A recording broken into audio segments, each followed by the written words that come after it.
बिहार में बार बार paper leak क्यों? BPSC TR3 paper leak की सीबीआई जांच क्यों नहीं? बीपीएससी TR3 के एग्ज़ाम डेट में इतना बदलाव क्यों? क्या चल रहा है अंदर? पारदर्शिता के साथ निष्पक्ष एग्ज़ाम क्यों नहीं?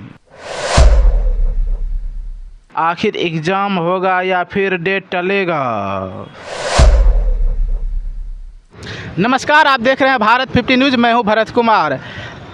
नीट से संबंधित देखिए विवाद चल रहा है। अभी टीचर से संबंधित विवाद चल रहा है। जो बिहार में TR3 था, इसका पेपर लीक हो गया, फिर दोबारा डेट पड़ा, फिर वो डेट से जून होने वाला था, जून से अब जुलाई को टाल दिया गया। हमारे साथ जुड़ चुके हैं छात्र नेता दिलीप, जो छात्र के लिए हमेशा मेहनत करते रहते हैं। छात्र के लिए कई बार सड़क पर उतरे, कई बार जेल गए, कई बार लाठी खाए हैं, और लेकिन छात्र के हित के लिए हमेशा खड़े उतरते हैं। आइए हम इनसे जानते हैं ये पेपर लीक कब तक समाप्त होगा, ये कब तक चलते रहेगा, या छात्रों को अभी क्या करना चाहिए, सरकार को किन बातों पर विशेष ध्यान देना चाहिए।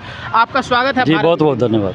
तो ये जो टीचर वाला जो एग्ज़ाम था TR3, इसका क्वेश्चन देखिए आउट हो गया, फिर जून में डेट पड़ा, जून से अब जुलाई हो गया है। जुलाई में भी होगा या आगे बढ़ जाएगा? देखिए, अब ये तो मैं नहीं बता सकता कि जुलाई में परीक्षा होगी या नहीं। ये तो बीपीएससी ही बता सकती है, और बीपीएससी के किसी भी अधिकारी से अभी मेरी बात नहीं हुई है।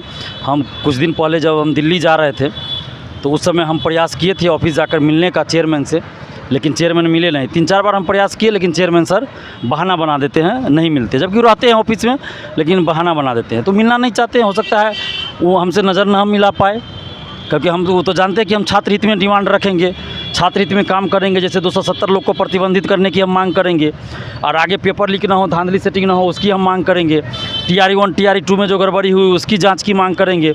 तो इसलिए नहीं मिलना चाह रहे होंगे, लेकिन आगे भी हम प्रयास करेंगे अन्य अधिकारियों से मिलकर ये सब बात रखने का, और सरकार के सामने भी हम ये सब डिमांड रखेंगे। लेकिन जब भी परीक्षा हो, साफ़ सुथरा हो, पेपर लीक ना हो, धांधली सेटिंग ना हो, और किसी भी तरह का फर्जीवाड़ा ना हो। काउंसलिंग में जिस तरह से TR1 TR2 में फर्जीवाड़ा हुआ, सर्टिफिकेट की जांच अच्छे से नहीं हुई, फर्जी दिव्यांग सर्टिफिकेट, फर्जी आवासीय, फर्जी EWS, फर्जी जाति प्रमाण पत्र लगा के लोग ज्वाइन कर लिए, फर्जी STET, फर्जी सीटेट सर्टिफिकेट लगा के ज्वाइन कर लिया। तो ये सब नहीं होना चाहिए, अच्छे से काउंसलिंग होना चाहिए। और TR1 TR2 में भी फिर से एक बार सभी टीचर का काउंसलिंग करें जो सिलेक्ट हो चुके हैं, हर डॉक्यूमेंट्स का वेरिफिकेशन करें, और बायोमेट्रिक लिया जाए, और उसमें जो फर्जीवाड़ा हुआ, जो फर्जी बहाल हो गए, उन सबको बाहर किया जाए। जब तक ऐसा नहीं होगा तो फिर गुणवत्तापूर्ण शिक्षा कहाँ से मिलेगा? एग्ज़ाम का डेट बढ़ रहा है, इसका मतलब है कि अंदर में सेटिंग का काम चल रहा है, इसलिए करके एग्ज़ाम नहीं लिया जा रहा, डेट बढ़ रहा है। देखिए, तो बड़े आश्चर्य की बात है ना। पहले कहा गया कि अप्रैल में ले लिया जाएगा एग्ज़ाम, फिर मई में ले लिया जाएगा, फिर जून में दो बार 3 बार का डेट वायरल हो रहा था, अब जुलाई का हो रहा है। तो एग्ज़ाम लेना चाहिए ना, इन लोगों को एक तारीख तय करना चाहिए और बताना चाहिए ऑफिशियली। बीपीएससी ऑफिशियली अभी तक तारीख की घोषणा नहीं की है। वो तो सेंटर के लिए जो लेटर वायरल होता है उसी के आधार पर लोग कहते हैं कि फलना तारीख को एग्ज़ाम होगा, लेकिन अभी तक बीपीएससी ने ऑफिशियली तो कोई डेट घोषित नहीं किया कि हम परीक्षा कब ले रहे हैं। तो वो करना चाहिए बीपीएससी को, नहीं तो ऐसे में बीपीएससी की विश्वसनीयता और बीपीएससी का कोई कार्यशैली का तो कोई मतलब नहीं रह जाएगा। तो इसलिए जल्द से जल्द परीक्षा की तिथि ऑफिशियली बीपीएससी घोषित करे, और साफ़ सुथरा परीक्षा हो। और सरकार से हम मांग कर रहे हैं कि बीपीएससी ऑफिस के अंदर जो भी दागी नेता हैं, जो दागी नेता के समर्थक हैं, जो दागी अधिकारी हैं, उन सब को बाहर किया जाए। जब तक वो लोग बाहर नहीं होंगे तो बीपीएससी में साफ़ सुथरा परीक्षा नहीं हो पाएगा। फिर वही धांधली सेटिंग, फिर पेपर लीक। ये अलग बात है कि कई बार होता है कि पेपर लीक होता है लेकिन बाहर बात नहीं आती है, लेकिन पेपर लीक हो जाता है।